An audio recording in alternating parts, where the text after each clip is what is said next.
முதலில் புதிய அமைச்சர்களாக பொறுப்பேற்றக்கூடிய தமிழக வெற்றி கழகத்துடைய அமைச்சர்களுக்கு வாழ்த்துக்களை தெரிவித்துக் கொண்டு, தொடர்ந்து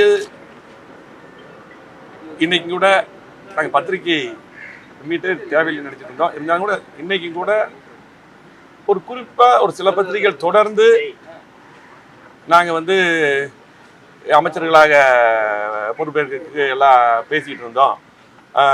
ஏமாற்றம்னு சொல்லி போட்டு தொடர்ந்து அதை எழுதிட்டு இருக்காங்க. இன்னைக்கு கூட குறிப்பாக தினகரன், சன் டிவி போன்ற பத்திரிகை மிகைப்படுத்தி தினமும் இந்த நியூஸை போட்டுருக்காங்க.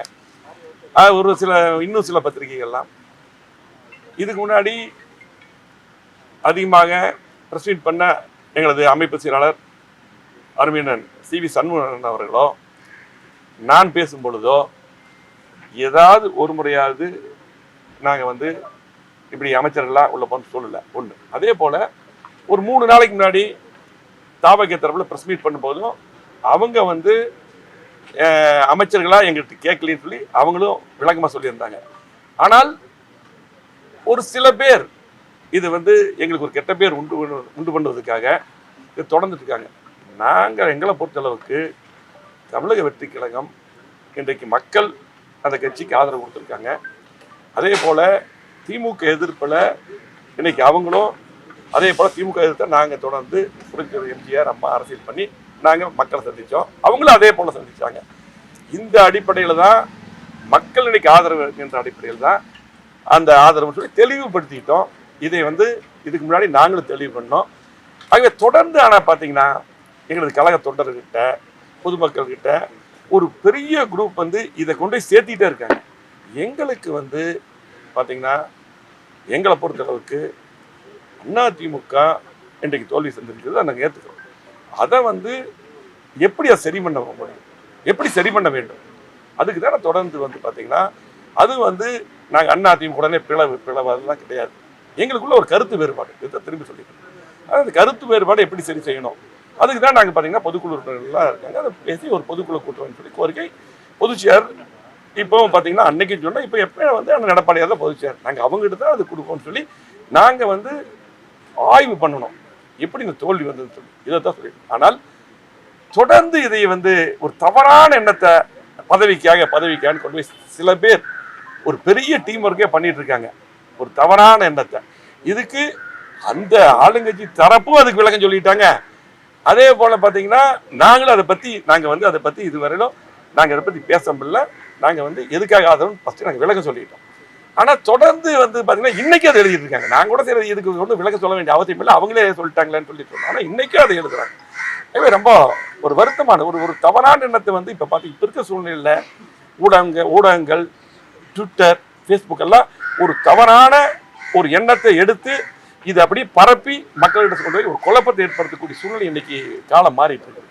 அதே போல் பார்த்தீங்கன்னா நாங்கள் ஆதரவு கொடுத்தது மட்டுமல்ல, நாங்கள்லாம் பார்த்தீங்கன்னா ஒரு பெரிய அஜெண்டாவே ரெடி பண்ணோம். அதில் பார்த்தீங்கன்னா இதே போல் சட்டமன்றத்தில் அன்னைக்கு நாங்கள் ஆதரவு கொடுத்து பேசும்போது நான் தெளிவாக சொல்லியிருக்கேன். பதவிக்காக நான் பதிவாயிருக்குது, பதவிக்காகவோ ஆசைப்பட்டு எதுக்குமே நாங்கள் திமுக எதிர்ப்பு. அதே போல் பார்த்தீங்கன்னா இன்னைக்கு மக்கள் செல்வாக்கம் இருக்காங்க, நாங்கள் ஆதரவு கொடுக்க சொல்லி போட்டு சட்டமன்றத்தில் நான் தான் பேசினேன். ஆதரவு கொடுக்கறதுக்கு முன்னாடி பேசும்போது அதுலேயும் பதிவு பண்ணியிருக்கிறோம். ஆனாலும் பார்த்தீங்கன்னா தொடர்ந்து இதை எங்களுடைய தொண்டர்கிட்ட கொண்டு போய் சேர்த்துறது, கீழே போய் சேர்த்துறது, ஒரு குரூப் இப்படியே பண்ணிட்டு இருக்காங்க. முற்றிலும் அது தவறானது. அது மட்டுமல்ல, ஒரு செய்தியை ஊடகங்களும் அன்பான வேண்டுகோள் பத்திரிகைகளும் ஒரு சரியான செய்தியை கொண்டு போய் சேர்த்துங்க. அதாவது ஒரு சுட சுட செய்தி வேணுங்கிறதுக்காக சில பேர் எல்லாத்தையும் சொல்ல ஒரு சில ஊடகங்கள் பத்திரிகையாளர்கள் அதே போல் ட்விட்டர், ஃபேஸ்புக்கில் இந்த மாதிரி ஒரு சூழ்நிலை பரப்பிட்டே இருக்காங்க. அதனால தான் இன்றைக்கி அந்த பத்திரிகை மீட் பண்ணோம். அதே போல் பார்த்திங்கன்னா நாங்கள் மிகப்பெரிய கோரிக்கை இன்றைக்கி முதலமைச்சர் இங்கே வரும்போதும் அதை நாங்கள் பேசணும். கோரிக்கை நாங்கள் ஒரு புக்லெட் மாதிரியே ரெடி பண்ணி அன்றைக்கி சொன்னோம். நான் சட்டமன்றத்தில் அன்றைக்கி பேசும்போது சொன்னேன், அம்மாவுடைய திட்டங்கள் தொடரணும். குறிப்பாக பார்த்திங்கன்னா அம்மா உணவகம், தாலிக்கு தங்கம், அம்மா மினி கிளினிக், அம்மா குடிநீர், குடிமராமத்து திட்டம், அதே போல் கழக ஆட்சியில் 7.5% நாங்கள் கொண்டு வந்தோம். அதை 10% உயர்த்த வேண்டும். 125 நாள் பார்த்தீங்கன்னா இன்றைக்கு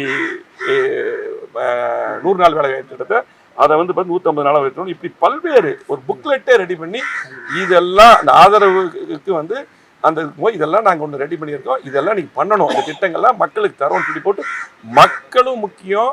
அதே போல் பார்த்தீங்கன்னா இன்றைக்கு வந்து நாங்கள் எங்கள் பின்னாடி வந்து திமுக எதிர்ப்பு முக்கியம். இப்படி அரசியல் அவங்க பண்ணி வந்தங்காட்டி தான் 2 பேரும் ஒரே கோர்ட்டில் வந்தங்காட்டி தான் நாங்கள் அந்த ஆதரவு கொடுத்தோம். அதே போல் பார்த்தீங்கன்னா எங்களை பொறுத்தளவுக்கு அதே போல் சில பேர் என்ன பண்ணுறாங்க, நாங்கள் கட்சி ஆஃபீஸ் பிடிக்க போகிறோன்னு சொல்லி சில ஊடகங்கள் ஃப்ளாஷ் நியூஸ் போடுறீங்க. தெளிவாக அன்றைக்கி சிவி சண்முகம் பேசும்போது சொன்னார், நாங்களும் சொன்னோம் அந்த மாதிரி எண்ணமெல்லாம் எங்களுக்கு கிடையாது. எங்களை பொறுத்தளவுக்கு நாங்கள் இதுவரையிலும் இன்னைக்கு எல்லாம் நான் பேசும்போது சரி, எங்களது அமைப்பு செயலாளர் அண்ணன் பேசும்போது சரி, நாங்கள் எங்களை பொறுத்தளவுக்கு இன்னைக்கு பொதுச் செயலாளர் அண்ணன் எடப்பாடியார் தான், அவர்கிட்ட தான் அந்த பொதுக்குழு கூட்டம் கோரிக்கை கொடுக்குறோம். மறு ஆய்வு பண்ணணும், எல்லாம் ஒன்று சேர்த்தணும், கட்சி பலப்படுத்தணும். மீண்டும் அம்மாவுடைய ஆட்சி கண்டிப்பாக தமிழ்நாட்டில் அமைய வேண்டும். இது கட்சி வந்து எங்களுடைய உயிர். இங்கே இருக்கிறவங்க எல்லாருமே வந்து கிட்டத்தட்ட நாங்கள்லாம் ஒரு தலைமுறை தாண்டி அந்த கட்சியில் இருக்கிறோம். புரிஞ்சுட்டு எம்ஜிஆர் கட்சி ஆரம்பிக்கும் போது இருந்து எங்களுடைய தந்தை எல்லாம் விஜயபாஸ்கரன் தந்தை, தங்கமணி தந்தை, சிவி சந்தாவுடைய தந்தை, எல்லாரும் இங்கே இருக்கிறவங்க எல்லாமே ஆரம்பத்திலிருந்து இந்த கட்சிக்காக இருந்தவங்க. கட்சி வந்து எங்கள் உயிர் மூச்சு. ஆகவே ஒரு தவறான கருத்துக்களை திரும்ப பதவிக்காக தயவுசெய்து இனியாவது எழுதாதீங்க. அதாவது யார் பதவி கொடுக்கணும் அவங்களும் தெளிவுபடுத்தி பேட்டியே கொடுத்து சொல்லிட்டாங்க 3 நாளைக்கு முன்னாடி. அதாவது நேற்று அமைச்சராக போடுறாங்க, அதுக்கு முன்னாடியே 2 நாளைக்கு முன்னாடி சொல்லிட்டாங்க. அவங்க வந்து அப்படி எதிர்பார்த்து வரல, எங்களுக்கு மக்கள் ஆதரவு இருக்கு, அந்த அடிப்படையில் தான் வர்றாங்கன்னு சொல்லி போட்டாகவே இப்படி வந்து பார்த்தீங்கன்னா ஒரு பல கோரிக்கைகள். அதாவது நாங்கள் என்ன செயல்படுத்திருக்கோமோ சரி, இவங்க நீங்கள் வந்திருக்கீங்க அதை செயல்படுத்தணும். அம்மா அறிவிச்ச திட்டங்கள்லாம் கடந்த முறை வந்த திட்டங்கள் நிறுத்தப்பட்டது, அந்த திட்டங்கள்லாம் தொடரணும். இப்படி கோரிக்கை ஆரோக்கியமான கோரிக்கையில் வச்சுருக்கோம். இதெல்லாம் வந்து பார்த்தீங்கன்னா இதெல்லாம் வந்து யாருமே எழுதுறதில்லை. ஆகவே பார்த்தீங்கன்னா தயவு செஞ்சு இனியாவது வந்து பார்த்தீங்கன்னா கண்டிப்பாக நீங்கள் வந்து மீண்டும் அம்மாவுடைய ஆட்சி அமைய எங்களை பொறுத்தளவுக்கு, நாங்கள் கட்சியை பொறுத்தளவுக்கு எந்த காலத்தில் அன்னைக்கு சொல்லியிருக்கோம், எங்களுக்கு உடைக்கவோ பிரிக்கவோ அந்த எண்ணமெல்லாம் கிடையாது. எங்களை பொறுத்தளவுக்கு இன்றைக்கி தோல்வியை நாங்கள் ஒத்துக்கிறோம், அதை ஆராயணும், நாங்கள் ஆராய்வோம். அதே போல் பார்த்தீங்கன்னா மீண்டும் அம்மாவுடைய ஆட்சி மீண்டும் தமிழகத்தில் வருவதற்கு, அதிமுக ஆட்சி கொண்டு வருவதற்கு, புரட்சி எம்ஜிஆருடைய ஆட்சி கொண்டு வருவதற்கு நாங்கள் பாடுபடுவோம். செய்திகளை உடனுக்குடன் தெரிந்து கொள்ள நமது அம்மா இணையதள தொலைக்காட்சியை சப்ஸ்கிரைப் செய்து அருகில் உள்ள பெல்